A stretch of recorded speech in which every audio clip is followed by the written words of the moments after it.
ನಮಸ್ತೆ ಸ್ನೇಹಿತರೆ, ನಾನು ನಿಮ್ಮ ಪ್ರವೀಣ್. ಗುರುಭಕ್ತಿ ಯೂಟ್ಯೂಬ್ ಚಾನಲ್ಗೆ ಸ್ವಾಗತ, ಸುಸ್ವಾಗತ. ಸಂತಾನಹೀನ ಅಥವಾ ಸಂತಾನದ ಅಪೇಕ್ಷೆಯಲ್ಲಿರುವಂಥ ದಂಪತಿಗಳಿಗಾಗಿ ಈ ಒಂದು ಪರಿಹಾರ.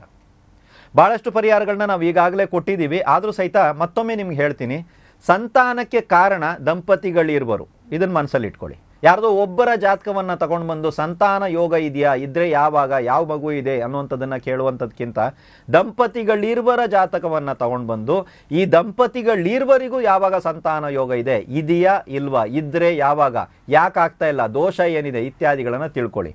ಹತ್ತಿರದಲ್ಲಿರುವಂಥ ವಿದ್ಯಾವಂತರ ಹತ್ರ ಒಂದ್ಸಲ ಜಾತಕ ಪರಿಶೀಲನೆ ಅನ್ನೋದನ್ನು ಮಾಡಿ. ಸಿಂಗಲ್ ಜಾತಕ ಅಲ್ಲ. ತುಂಬ ಜನ ಇದೊಂದು ತಪ್ಪು ಮಾಡ್ತೀರಾ.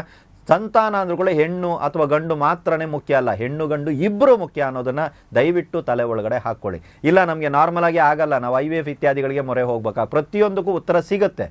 ತಿಳ್ಕೊಳ್ಬೇಕು ಅಂದರೆ ಏನು ಮಾಡಬೇಕು ಅದನ್ನು ತಿಳ್ಕೊಳ್ಳಿ. ಹತ್ತಿರದಲ್ಲಿರುವಂಥ ವಿದ್ಯಾವಂತರನ್ನ ಸಂಪರ್ಕ ಮಾಡಿ. ಆದರೂ ಸಹಿತ ಗುರುಭಕ್ತಿ ಜ್ಯೋತಿಷ ಕೇಂದ್ರ ಆದಷ್ಟು ಸರಳವಾಗಿರುವಂಥ ವಿಚಿತ್ರ ಪರಿಹಾರಗಳನ್ನ ಕೊಡ್ತಾ ಬರ್ತಾ ಇದೆ. ಇವತ್ತು ಆ ರೀತಿ ಇರುವಂಥ ದಂಪತಿಗಳಿಗಾಗಿ ನಾವು ಒಂದು ಪರಿಹಾರವನ್ನು ತಂದಿದ್ದೀವಿ. ಏನು ಮಾಡಬೇಕು ಅಂತ ಹೇಳಿದ್ರೆ, ಯಾರಿಗೆ ಸಂತಾನ ಡಿಲೇ ಆಗ್ತಾ ಇದೆ, ಸಂತಾನ ಇಲ್ಲ ಅಂತ ಯಾವತ್ತೂ ತಿಳ್ಕೊಬೇಡಿ. ಅದು ನಿಮ್ಮ ಬಾಯಿಂದ ಕೂಡ ಆ ಮಾತು ಬರಬಾರ್ದು. ಸಂತಾನ ಇಲ್ಲ, ನಮಗೆ ಮಕ್ಕಳಾಗಿಲ್ಲ, ಡಿಲೇ ಆಗ್ತಾ ಇದೆ ಅಂದರೆ ನೀವು ಪಾಸಿಟಿವ್ ಆಗಿದ್ದೀರಾ ಅಂತ ಅರ್ಥ. ಈ ಮಾತನ್ನ ಯಾವತ್ತು ನೆನ್ಪಿಟ್ಕೊಳ್ಳಿ, ಡಿಲೇ ಆಗ್ತಾ ಇದೆ ಅರ್ಥ. ಸೊ ಯಾರ್ಯಾರಿಗೆ ಸಂತಾನ ತಡವಾಗ್ತಾ ಇದೆ ಅಂತ ಅನ್ಕೋತಾ ಇದ್ದೀರೋ ಅವ್ರು ಏನು ಮಾಡಬೇಕಂದ್ರೆ, ತಾವು ಹುಟ್ಟಿದ ಊರಿಗೆ ಹೋಗ್ಬೇಕು. ತಾವು ಹುಟ್ಟಿದ ಊರಿಗೆ, ಗಂಡ ತಾನು ಹುಟ್ಟಿರುವಂಥ ಊರಿಗೆ, ಹೆಂಡತಿ ತಾನು ಹುಟ್ಟಿರುವಂಥ ಊರಿಗೆ ಹೋಗಬೇಕು. ಗಂಡ ಹೆಂಡತಿ ಸಹಿತರಾಗಿ ಹೋಗಬೇಕು. ಅಂದರೆ ಗಂಡ ಹುಟ್ಟಿದಂಥ ಊರಿಗೆ ಗಂಡ ಹೆಂಡತಿ ಇಬ್ಬರು ಒಟ್ಟಿಗೆ ಹೋಗಬೇಕು. ಹೆಂಡತಿ ಹುಟ್ಟಿರುವಂಥ ಊರಿಗೂ ಗಂಡ ಹೆಂಡತಿ ಇಬ್ಬರು ಒಟ್ಟಿಗೆ ಬರಬೇಕು. ಅಲ್ಲಿ ಇವರು ಹುಟ್ಟಿದಂಥ ಸ್ಥಳಕ್ಕೆ ಸಂಬಂಧಪಟ್ಟ ಗ್ರಾಮ ದೇವರು ಅಥವಾ ಗ್ರಾಮ ದೇವಿ ಯಾರಿದ್ದಾರೆ ಅಂತ ಯಾರನ್ನಾರು ತಿಳ್ಕೊಳ್ಳಿ.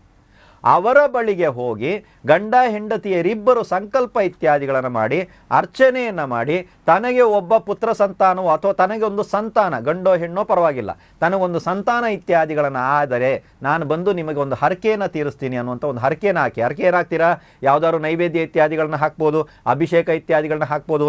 ಹೆಣ್ಣು ದೇವರಿದ್ರೆ ಬಂದ್ಬಿಟ್ಟು ಏನು ಹೇಳ್ಬೋದು, ಸೀರೆ ಇತ್ಯಾದಿಗಳನ್ನ ಹೇಳ್ಬೋದು. ದೇವರುಗಳು ಯಾರೇ ಇದ್ರೂ ಸಹಿತ ಅಲಂಕಾರ ಇತ್ಯಾದಿಗಳನ್ನ ಹೇಳ್ಬೋದು. ನಿಮಗಿಷ್ಟ ಮತ್ತು ನಿಮ್ಮಿಂದ ಯಾವುದು ಸಾಧ್ಯವಿದೆಯೋ ಅದನ್ನು ಹೇಳಿ. ದೊಡ್ಡ ಪ್ರಮಾಣದಲ್ಲಿ ಹರಕೆ ಇತ್ಯಾದಿಗಳನ್ನ ಹಾಕಬೇಡಿ. ಇದು ಮೊದಲ ಪರಿಹಾರ.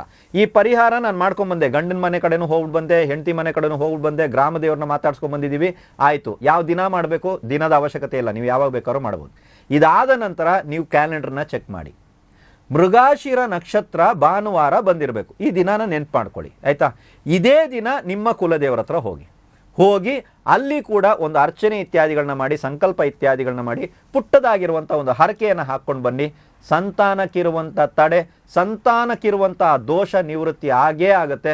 ನಿಮಗೆ ನಿಮ್ಮ ಕುಲದೇವರು ಮತ್ತು ನೀವು ಹುಟ್ಟಿದ ಊರಿನ ಗ್ರಾಮ ದೇವರ ಅನುಗ್ರಹದಿಂದ ಖಂಡಿತವಾಗಲೂ ಸಂತಾನ ಆಗೇ ಆಗುತ್ತೆ. ಎಲ್ರಿಗೂ ಒಳ್ಳೆಯದಾಗಲಿ.